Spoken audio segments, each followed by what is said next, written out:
accept their demand, we will file a lawsuit. But it really depends. You factor in basically medical treatment bills and future medical treatment, and then everything our clients have went through. So I know I met with a client on Friday. She has a broken pelvis and she has 2 kids. One's 3, one's 8. She cannot take care of her kids. So that is a big part of her claim as she recovers from her broken pelvis, is basically having to pay somebody for child care while she recovers from her broken pelvis. So those are, I mean, as you said, there's hundreds we of look different... at everything. And we happen to have another email question. Y'all are shy tonight, but we'll take the email question too. A friend of mine was over to my house for a party. He has epilepsy. He forgot to take his pill in the morning and went to the bathroom and had a seizure where he hurt himself falling into the bathtub. Can he sue my homeowner's insurance company for his injury? Taylor. Again, Taylor, we don't know which jurisdiction. If you're in Alabama, Georgia, Florida, we're just going to take it because I think the answer is going to be the same in all jurisdictions since I'm licensed in all jurisdictions. But Brian, why don't you go ahead and take a stab at it, and let's talk about Taylor here. Should he worry about it? His friend who was at a party and forgot to take his pill, but had the injury on his property. What's going to happen here in the homeowner's claim? So the short version is anybody can sue anyone for anything. We agree with that. But whether or not he can be successful is whether or not you were negligent, basically doing something you weren't supposed to be doing. Unless you were in charge of giving him his medication, there is really no fault or negligence on the homeowner in that situation. But we have had cases where people are injured on someone else's property. And a lot of people believe that if you are injured on Walmart's property, Publix's property, then they are responsible. And that's actually not the case. It's very different. Right. So as I articulated, it's whether or not they were negligent. Okay, so but we've got to talk about that. Since this happened in his home, though, and it happened in the home, there's something called medical payments coverage. Can you explain what medical payments coverage is under a homeowner's policy? Essentially, if you are injured, and this property does have medical payments coverage, it will pay up to the medical payments policy limits if you are injured, but it's no fault based. Right. So in other words, no one has to be negligent. Most homeowners policies, I think mine has either $3,000 or $5,000. Most homeowners policies carry medical payments coverage. And a lot of restaurants I know do as well. And that basically will cover your initial emergency room visit, urgent care visit, checking out with your primary care doctor. And there's no fault at all associated with this. So basically, if you are on their property and you were hurt, you have that amount of coverage available to you. And it's just for medical bills. It doesn't pay for lost income. It doesn't pay for pain and suffering. It doesn't pay for future medical treatment. It's basically bills you have incurred in the past. You just submit it to the insurance company and they will either pay it or they'll reimburse you. Yep, there you go. So yes, there is a potential claim under the medical payments coverage. No, there's not likely to be a claim under the liability coverage. I hope that helps you out, Taylor, but you still need to put your insurance company on notice and let them know that there's been an injury that's occurred on your property, and then that way they will step in and help protect you in the event that there is some claim that is filed. Folks, stay tuned. We're going to come right back. We're going to take a break. The phone lines are open. Now, we're getting the emails at lawcall@wmbb.com, or you can call us at 850-392-1544. We'll be back in just a moment.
Folks, if you're not watching us on Facebook Live, we have a slideshow that kind of comes in, and our marketing director has put in our dogs, my dog and Chris's dog.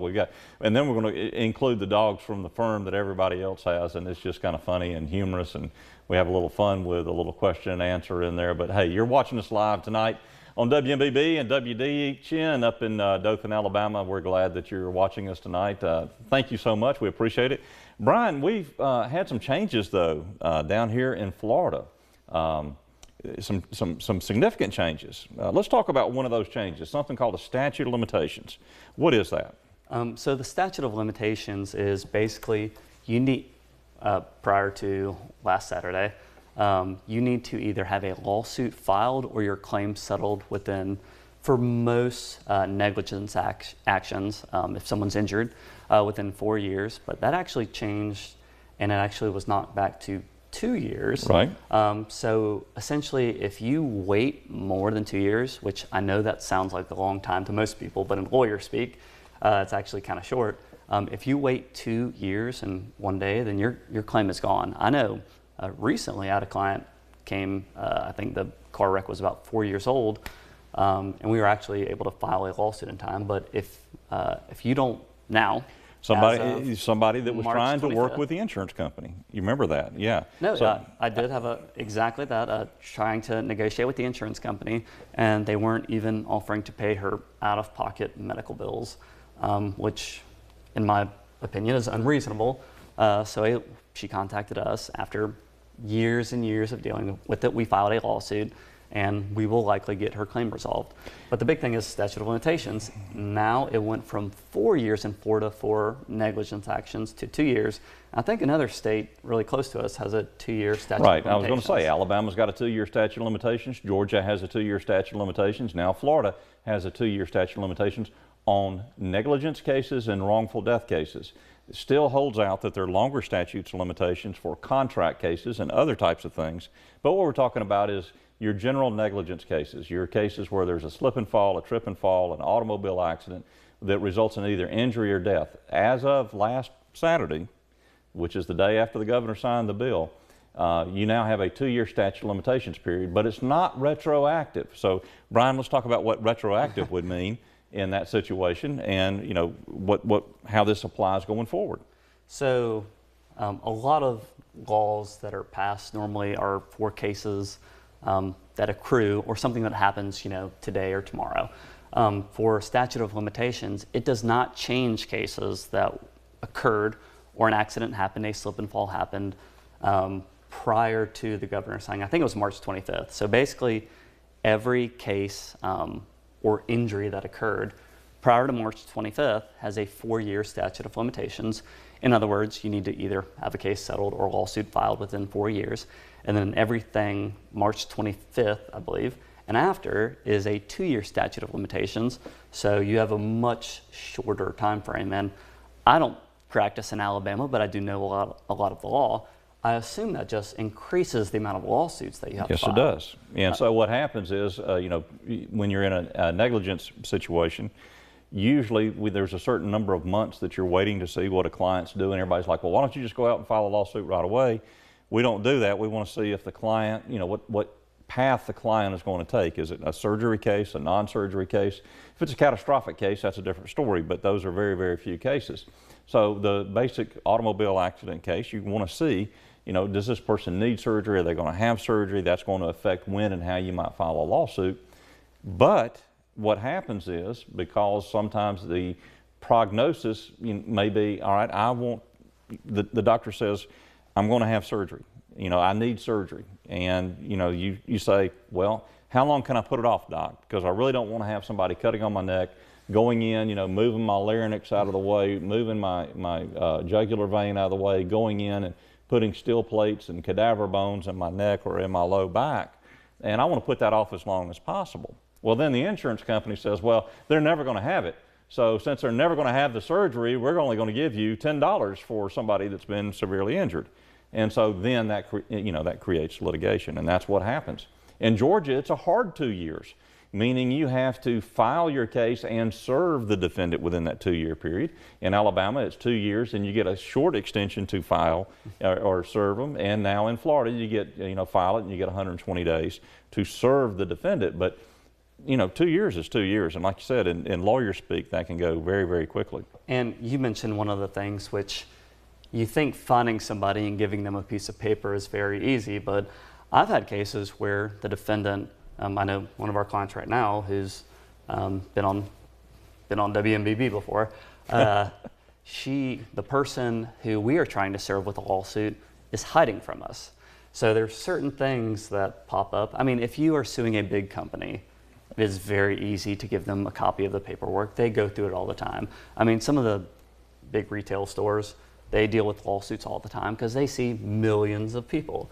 But sometimes there's individuals who will just avoid being served. There's a process to technically serve them where you go through the Secretary of State, but that is a big deal. So when you have a 2-year statute of limitations, 99% of the time we can find somebody and serve them. But every now and then there are people who are hiding, or I mean, we've had cases where the defendant, unrelated to the car wreck, passes. They were just an older gentleman, and you actually have to open up an estate so you can actually properly file a lawsuit against the correct entity. And it's just to preserve our clients' rights.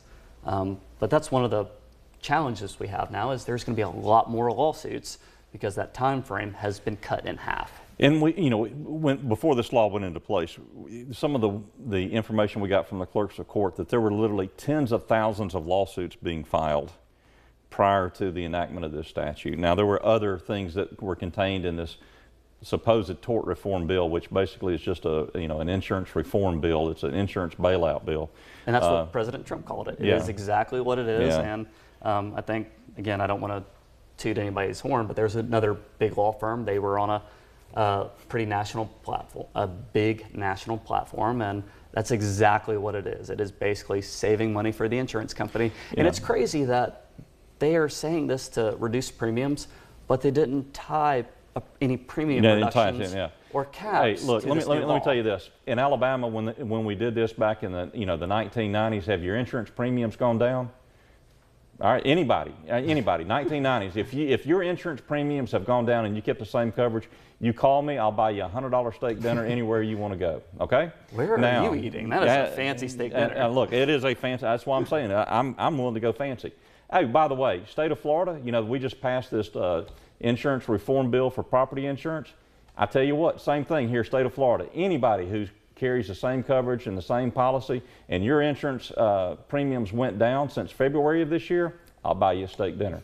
I guarantee you I'm going to be eating well, and I'm afraid nobody's going to be able to win that bet. Nope. Hey, folks, it's been a lively conversation. I'm fired up now, unfortunately, and I got to go home in about 15 minutes. Y'all stay tuned. We'll be back in just a few moments.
And we're back, and we're here to take your questions live, 850-392-1544, but it's the last segment.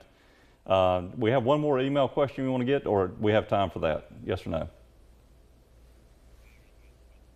All right. So we don't have time for that. We've got a lot of folks who are watching tonight. Who everybody's kind of being shy, but everybody wants a shout out. So you've got a few there.